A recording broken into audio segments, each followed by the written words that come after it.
I'd love to start just by almost popping the hood of the sort of film from a technical perspective, because we have just experienced it in the IMAX.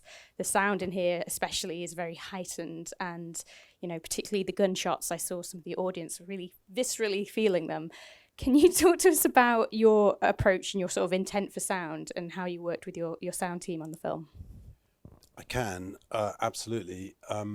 I'd say that my intent could be just reduced to realism, because sometimes cinema has all sorts of complicated ways of offering things up that are kind of nasty or unpleasant, like violence or whatever, and then finding ways to make it palatable or reassuring or whatever that happens to be. And sound is actually one of them. So realism, and then what I did, it sort of stops there, and I hand it over to this guy Glenn Fremantle and the group of people he works with. This is typical of how I work. You could apply this to almost any department, and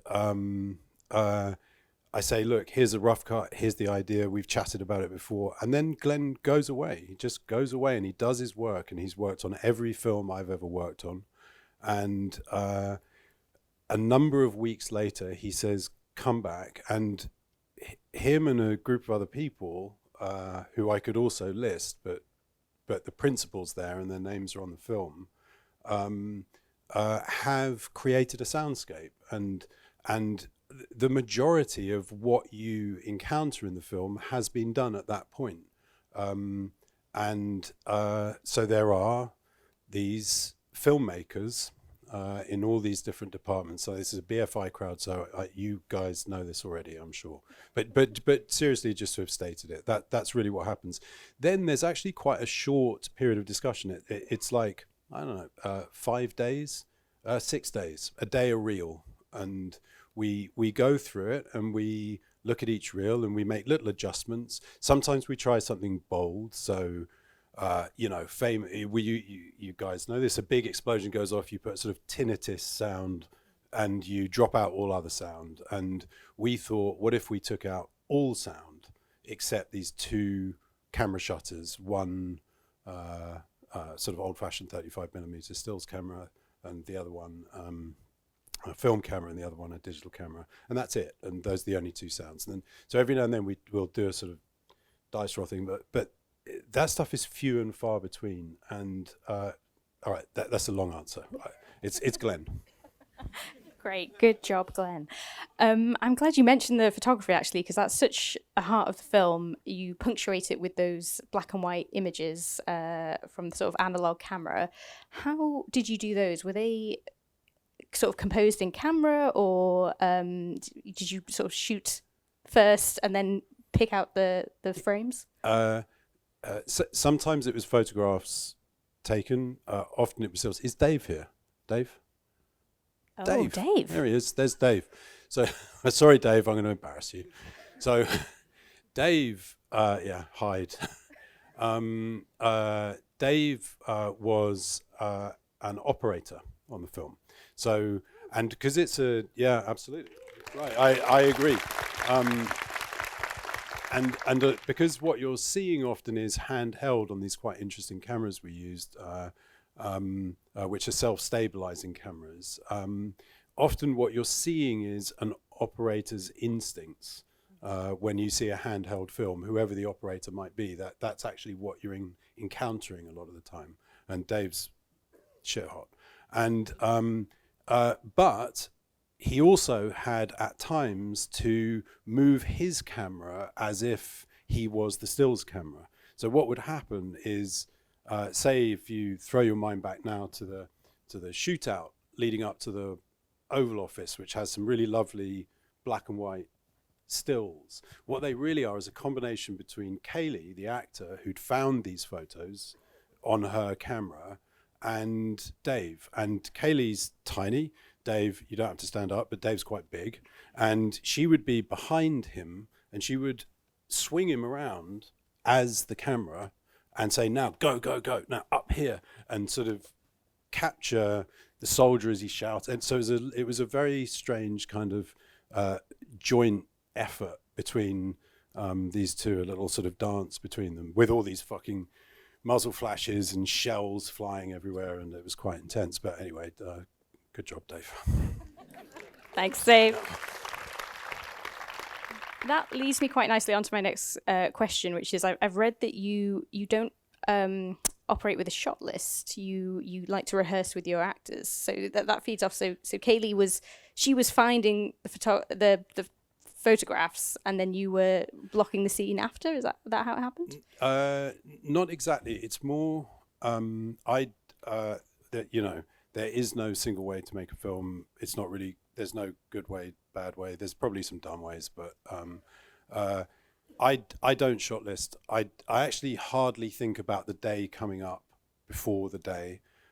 First thing I do, there's a reason I don't shot list, which is I don't want to have prepared a shot where an actor walks up to a window and I've imagined the frame of the shot and what lens it will be on and how the camera is going to sort of jib up and push in or anything like that. Because what if the actor doesn't want to stand by the window? They feel dramatically that they should be sitting down on a sofa or something like that. And that really does actually happen a lot. And what I've found is so I rehearse with the actors for a couple of weeks before shooting to sort of save time in a sense, and everyone understands what the scene's about and motivation and stuff like that. Then on the day, start the day, rehearse the scene, find the blocking in the scene, and then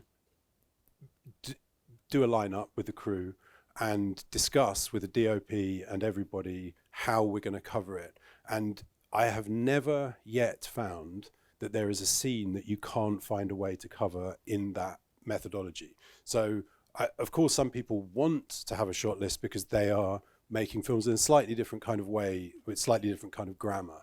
But for me, it's simply never been problematic. And so that's how I do it. Great. And you've got to have quite a good team that you trust around you to work in that way. And I wanted to ask about casting, in particular the central four. You have your war correspondents. How did you go about casting them? Did you have people in mind when you were writing the piece? Yes. Oh, great. Yeah. Tell us about that.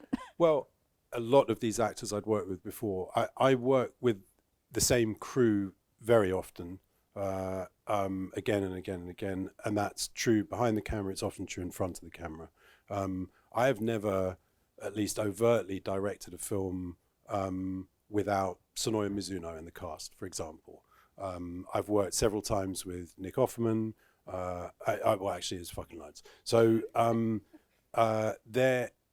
when I was writing this, I had just worked with Kaylee Spaney and Stephen McKinley Henderson, and the two of them really got on with each other. They really liked each other. They formed this sort of interesting bond and would always be chatting together, actually, sort of between takes.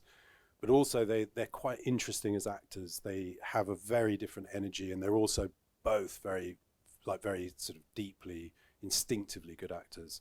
So I wrote with them in mind. There's a scene with some snipers with Carl and Jin. I'd worked with them before. I worked with them in mind. I was thinking, I think Sonoya could play this journalist and so on. So there's a lot of that going on. And then with the other two, with Wagner and Kirsten, there is something. Well, there's two things. Right. So here's the sort of easy thing. The easy thing is good acting is not a mystery. People broadly agree when someone's done a bad performance, and they broadly agree when someone's done a good performance. There'll be outliers, but essentially we all basically agree. Kirsten's a very, very good actor, and she's soulful as well. There is another thing, and I get asked this question, but this is the last. I've got two more of these things, and then I can shut the fuck up about this film and never ever talk about it again. So, there's another thing as well which I've resisted saying because it sounds it sounds mean actually, but the truth is many actors have had a lot of plastic surgery these days, and it's very hard to imagine a hard-bitten war correspondent who has also been having a lot of plastic surgery. It just doesn't, the two just don't naturally mix. And And Kirsten had just not gone that route in the same way as Frances McDormand or someone like that. And I so it's a sort of shitty thing to say, but she looked right because like me, like us, she's aged, she's lived, you know, and like I say, I'd feel uncomfortable saying that because it implies age. But what's wrong exactly with implying age? But somehow there is. And Wagner's a lovely guy, great actor. Yeah, also perfectly fine in the Botox department. Yeah. Oh, I know you didn't feel comfortable saying that, but I think it is important to share that. And Well, it's just fucking weird. It's just weird. I find it terribly off-putting if I'm watching a period drama and someone's got a nose job, and I just think, well, and veneers as well. Yeah, anyway, so.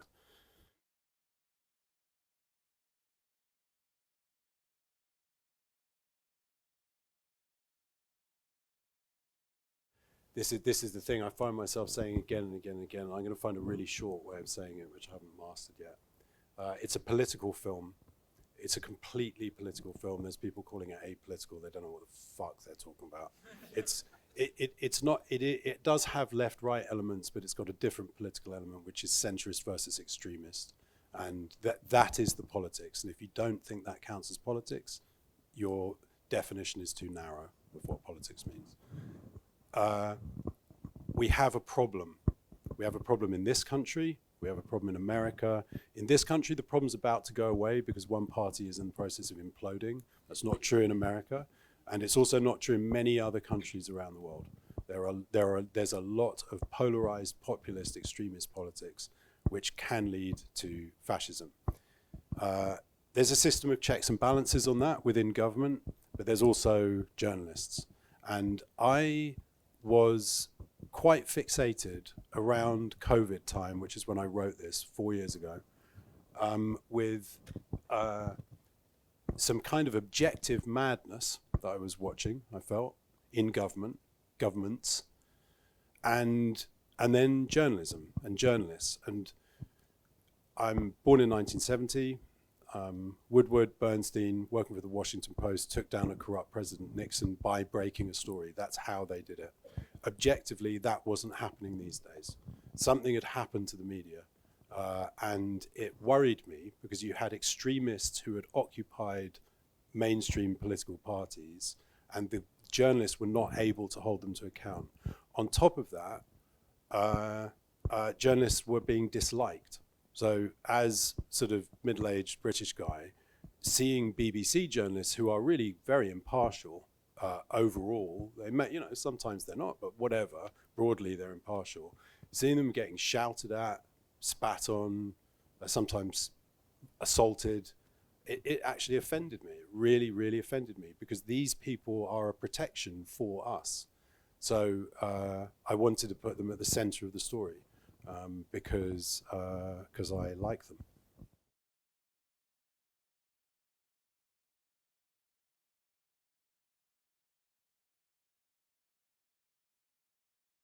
You may remember, I'm sure you do, there was a television adaptation of Handmaid's Tale, the Margaret Atwood novel, and it did something very clever, which was, in the first season, which is the one I watched, which was to use lots of bits of imagery. So you had something that seemed on the face of it completely alien and unlikely, but you kept getting jolted by bits of imagery that were sourced from our existence, and it made very simply a good point. And in a sense, I was doing the same thing consciously. I mean, I knew I'd been influenced by that, I suppose. Some of it was to do. This is the point to it. I think Western democracies have started to think they are immune. They've got an exceptionist thing. The system of checks and balances that I was just talking about is actually a guard against something real. We don't have any immunity, and if you remove those checks and balances, something bad might happen. And so what I was doing was I was using the imagery that people have become semi-immune to, which is it happening to other people, to foreigners in other lands.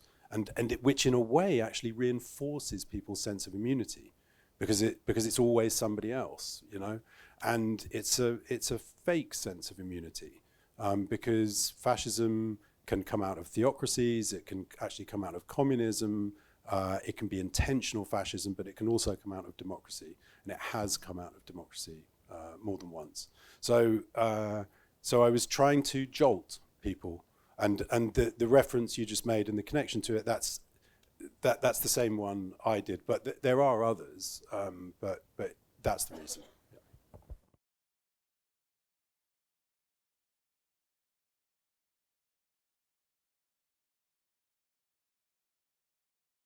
No, I'm done with Civil Wars, I think. But on the first bit, no military assistance, also no obstacles.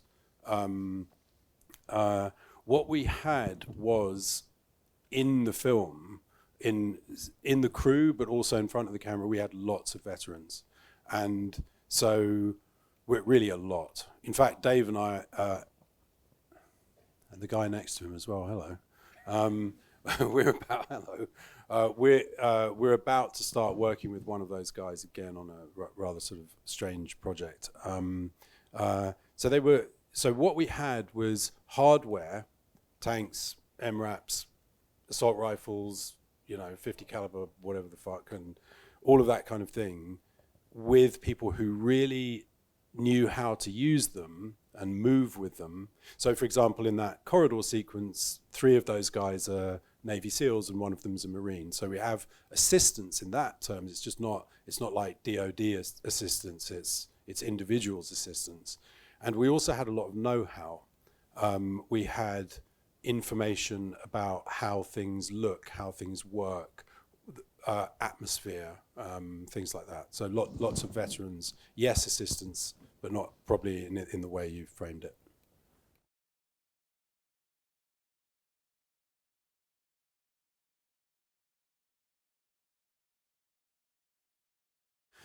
A sprinkle. Yeah, a sprinkle in the form of a massive blue screen no, definitely not in DC. That would have been completely impossible. What we had was an enormous car park just outside, a really like colossal sort of American scale car park, just outside Atlanta, and sections of set were built. So, for example, there's a big sort of concrete barricade around the White House. So we built the barricade, and if you were to turn 180 degrees from the barricade, you'd see like the corner of the buildings opposite, and then huge slabs of blue screen. The attack on the Lincoln Memorial was a line of soldiers with some concrete barriers and a massive blue screen and an X, and that was like aimed there. And then the most deafening noise as all these people opened up, and it's colossally VFX. It's hugely VFX. One of my there's a kind in film. There's a sort of virtue signaling, a sort of piousness that can relate to practical effects over VFX. Actually, I've just implied that I don't go along with it, but I don't, because all of film is essentially a fiction. All of it is constructed one way or another, and VFX is a tool in the tool set. Shooting that in DC itself, impossible.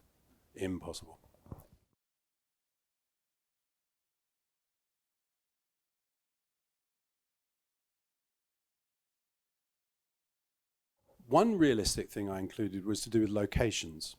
So a lot of these locations, whether it's some abandoned Christmas decorations or a football stadium with derelict buildings behind it, are not created. Those are actually found. And so you are representing some dereliction that exists. That would be one form. But there's another kind of truth for me, which for some people might say is opaque, but I personally don't think it's opaque, or at least this is how I tend to interpret films in general when I watch them, or books or whatever, which is when you say relating to now, there's an implication in that, which is that something is not explained, which is how did we get from this moment in time to a state of civil war? As if something has happened between now and that state that does not currently exist that might lead to civil war. And that's what I would dispute, because all of the reasons for this division predate this moment. They're not lying ahead of it, they're right now. And some of them are old. Some of them are really old. The divisions and the reason for the divisions and the reasons for social inequality and stuff, these are historical old things that have not been addressed and are still playing out. So I am, look, I'm being a bit hard on you, and I know I am, but I don't mean to be, but I am quite struck by people's refusal to read into something and to ask, is it just fucking ignorance on my part, or is it intentional? I'd have to be really ignorant about American politics to not know the politics of Texas and California. Off the charts ignorant, and I'm not that ignorant, at least. Yeah. Thank you. We're nearly out of time, but thank you. There's been some really good questions in here. I'm going to steal the last one for myself, which is nowhere near as thoughtful as everyone else's, so I apologise. But I am very much obsessed with Nick Offerman, the president's final words in the film, and almost the final words in the film, the sort of very pathetic, "Please don't let them kill me." Can you tell us about that line, where it came from? Was there any real-life influences for that?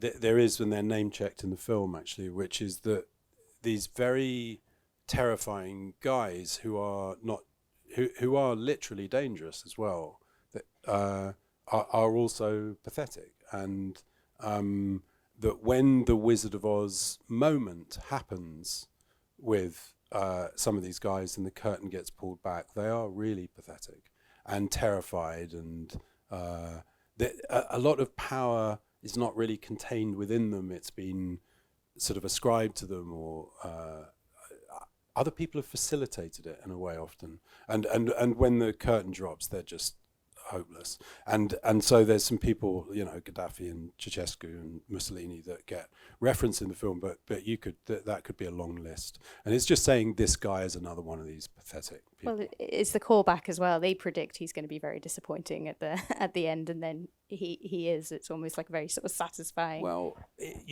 pick your favorite authoritarian and imagine them at that moment, and do you expect to be impressed by them at that moment or not?